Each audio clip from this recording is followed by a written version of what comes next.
Hey, what is up, everybody? This is Stevie Bridge coming to you here. We are driving home from work, and basically the only thing is we're getting hyped for the Monday Night Raw after WrestleMania 40, live from Philadelphia. This is like the goodbye party for everybody that got to go to WrestleMania this year. I thought it was really cool seeing all of the pictures flood my timeline, and I was really jealous, and I know I wouldn't have wanted to miss my daughter's softball game on Saturday, which was one of the deciding factors in me not going.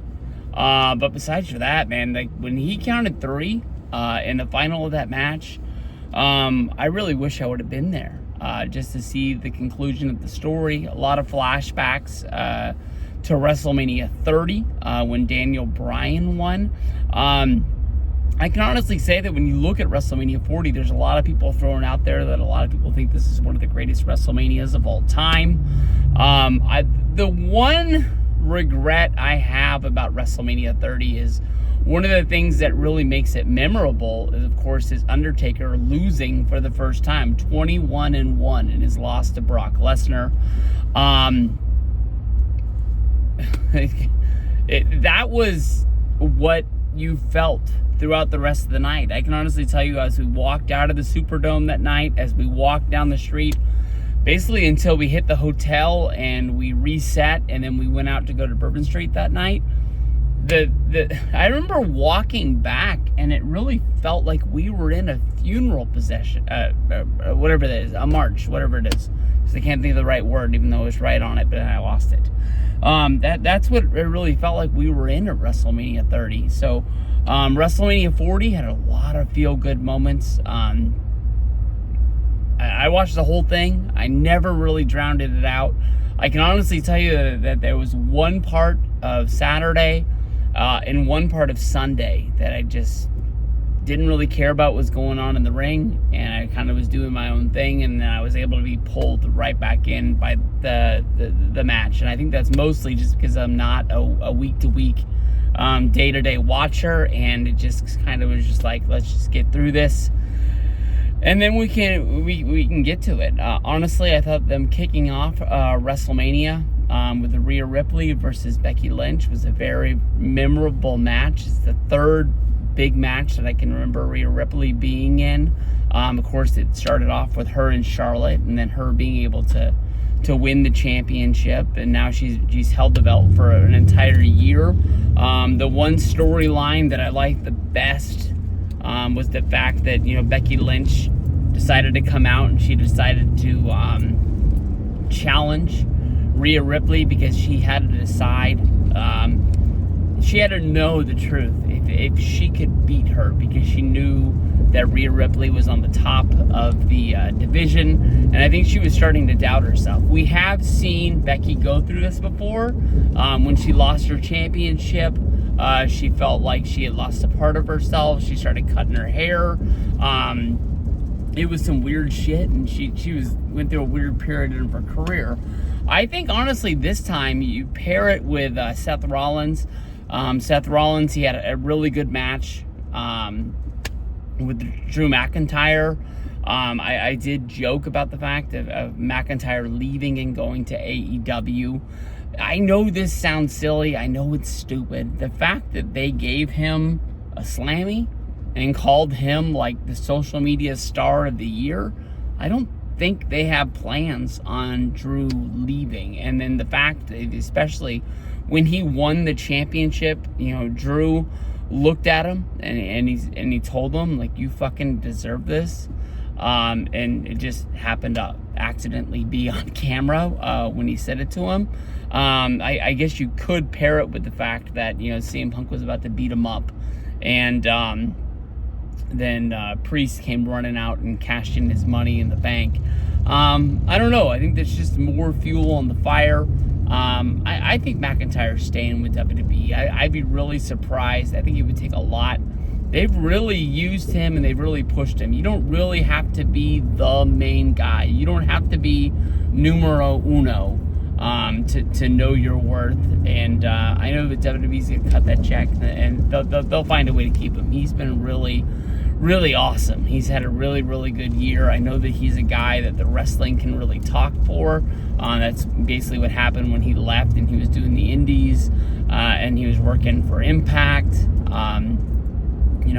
He's a star, and WWE's gonna find a way to keep him around, keep him happy, and keep him in the loop. But with Rollins losing, the way he did, him being a major factor into the weekend, and then him being a major factor of the main event, I think mainly it's just going to be Becky and Seth taking some time off together, going home and spending some time with their family. How much time they get, is up to WWE. But Seth gave everything to this company for him basically to be injured, for him to rehab and get ready and be able to wrestle on 2 separate days of WrestleMania, one in the main event and then one in a World Heavyweight Championship match. That was huge, and I think they're definitely going to see that they've got enough star power. They can get through this, and he can go home and spend some time, because it's kind of like when he's been home, she hasn't been there. When she's been when she was out, he was out on the road doing his thing. So it's just good time to go out and be together, and I think they really deserve it. I think Seth had one hell of a weekend. Definitely Cody's going to be the one that we all really remember, and where it goes from here. Definitely Gunther losing the Intercontinental Championship to Sami Zayn. Does that mean Gunther's going to go right into the main event? We've got a few of these overseas shows that are going to be coming up as big pay-per-views for them. Are they going to put him in these where it really makes him look like a star, that he's going up against Cody, and Cody has to go up against this monster of a man to be able to, all right, you got this story, but it's not going to be easy from here. You got to keep beating guys, and they're just going to feed them to the monsters, one after another. But I honestly thought it was really, really cool to get through the whole thing. I didn't really print out or write down the match listings one by one, so them breaking up the tag belts, putting them on 2 different shows, I think is going to be awesome. I think that Grayson Waller and Austin Theory are 2 future stars of the company. I think that if they let off the gas on those guys, they could get lost in the shuffle, but as long as they keep them with something to do on television, I think that they're going to shine through. They're really, really entertaining. There are 2 guys that can do things on television, and you feel like you really want to punch them in the face. So I think that they fit.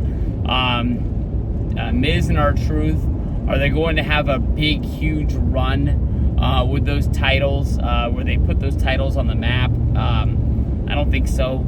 I mean, they could have like a Zack Ryder like title run. I mean, I wouldn't be surprised if they lose those titles tonight on Monday Night Raw. But the one thing going for them is, that they want it at Mania, and that's always going to be a WrestleMania moment that everybody really thinks of.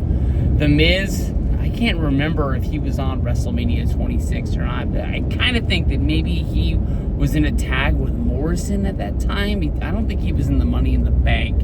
But in my mind, if it wasn't his first WrestleMania, main eventing his second WrestleMania at WrestleMania 26, and then always, finding a way to stay in the mix. I think he even got a second run with the title, even if it wasn't that long, during the Thunderdome era.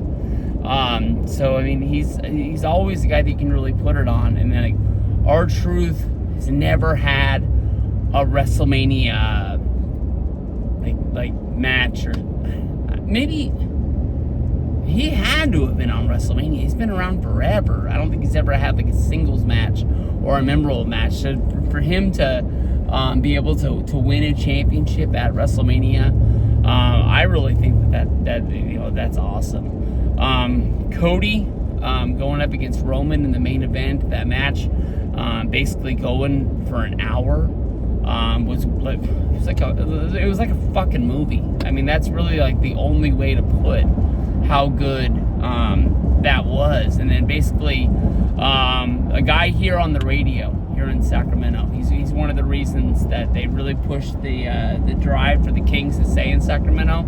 And if you ever got a chance to see that 30 for 30 on the Sacramento Kings, being able to stay here, it got made. It was just about to air. They had some screenings here in California, and then some stuff came up about Kevin Johnson, and they had to pull up. But this guy, his name is Carmichael Dave. He had a tweet this morning that I laughed my ass off. He's not a big wrestling fan by far, but I think he sees stuff because it's online.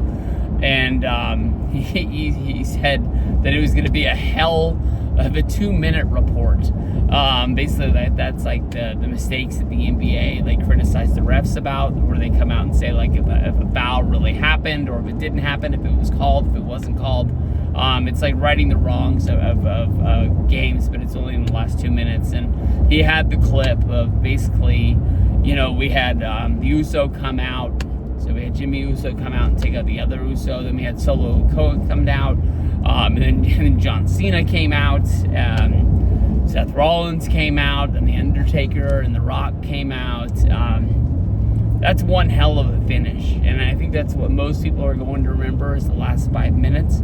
But the roller coaster of emotions that match puts you on from beginning to end, was one hell of a feeling. I thought it was one hell of a show, top to bottom. I can honestly say that I'm still getting used to it being on 2 different nights. I do love that they basically have an 8-hour WrestleMania and it's not all on one day. I didn't watch pre-show either day, honestly, to tell you the truth. But for here in California, to not have to sit through a 5-hour pay-per-view, that's kind of the one knock I have on AEW, which is that's the one you're actually paying for to watch. And I'm I don't want to watch as much. But I don't know, they give you your money's worth of it. Sometimes this show goes a little bit too long in my book when I gotta get up and go to work in the morning, which is like a poor old me thing to throw out there. But by the fact that the show ended at 8 o'clock, I thought that was awesome, because with me not watching as much wrestling anymore and not knowing exactly who everybody is, like I said, if they would have thrown 2 matches at me that I wouldn't have known who they are, I probably would have got lost. I could have changed channel or anything like that, but definitely going to start drifted out and not really paying attention as much. And I can say, it only happened to me one time on the tag match.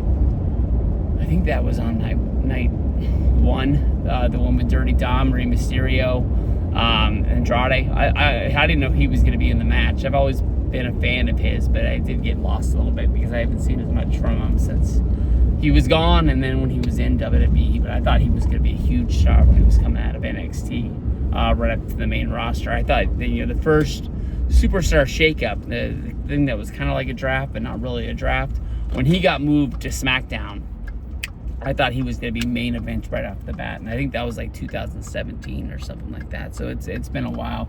I still need a little bit more out of him for that to come true, but one hell of a Mania. Awesome for Cody to have it, but I think it's possible for us to see The Rock tonight. But I think anything after this, I'd be really surprised if we see any more of The Rock. I think he fades away, and maybe he comes back for something like Summer or something like that. But we'll have to see. I mean, I definitely think tonight's Monday Night Raw is going to blow it out of the water. Philly, you guys deserved it. You guys owned it. For all the people that went to WrestleMania this year, it was worth it. You ain't going to have nobody knocking you, feeling sorry for you, going to a Mania or something like that, because that was awesome. Really, really cool. Thanks, guys. Peace out.